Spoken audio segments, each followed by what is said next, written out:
உங்கள் தந்தி தொலைக்காட்சியில் பிரம்மாண்டமான காட்சி அமைப்புகளுடன் சாணக்கிய தந்திரம் தினமும் இரவு 8 மணிக்கு.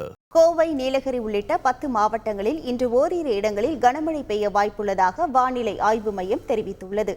தமிழகத்தில் கடந்த 24 மணி நேரத்தில் அதிகபட்சமாக திருப்பூர், உப்பாறு அணை, திருப்பூர் PWD பகுதிகளில் தலா 7 சென்டிமீட்டரும், ஆண்டிப்பட்டியில் 5 சென்டிமீட்டரும் மழை பதிவானதாக தெரிவிக்கப்பட்டுள்ளது. தமிழகத்தில் இன்று ஒரு சில இடங்களிலும், புதுவை மற்றும் காரைக்கால் பகுதிகளிலும் இடி மின்னலுடன் கூடிய லேசானது முதல் மிதமான மழை பெய்யக்கூடும் என வானிலை மையம் தெரிவித்துள்ளது. கோயம்புத்தூர் மாவட்ட மலைப்பகுதிகள், நீலகிரி, ஈரோடு, கிருஷ்ணகிரி, தர்மபுரி, திருப்பத்தூர், சேலம், நாமக்கல், கரூர் மற்றும் திருச்சி மாவட்டங்களில் ஓரிரு இடங்களில் இன்று கனமழை பெய்ய வாய்ப்புள்ளதாகவும் கூறப்பட்டுள்ளது.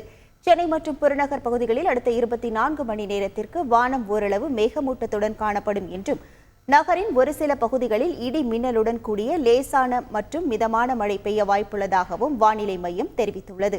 மன்னார் வளைகுடா, தென் தமிழக கடலோர பகுதிகளில் மற்றும் அதனை ஒட்டிய குமரி கடல் பகுதிகளில் இன்றும் நாளையும் சூறாவளி காற்று மணிக்கு 35 முதல் 45 கிலோமீட்டர் வேகத்திலும், இடையிடையே 55 கிலோமீட்டர் வேகத்திலும் வீசக்கூடும் என்றும் தெரிவிக்கப்பட்டுள்ளது. உங்கள் தந்தி தொலைக்காட்சியில் பிரம்மாண்டமான காட்சி அமைப்புகளுடன் சாணக்கிய தந்திரம் தினமும் இரவு 8 மணிக்கு.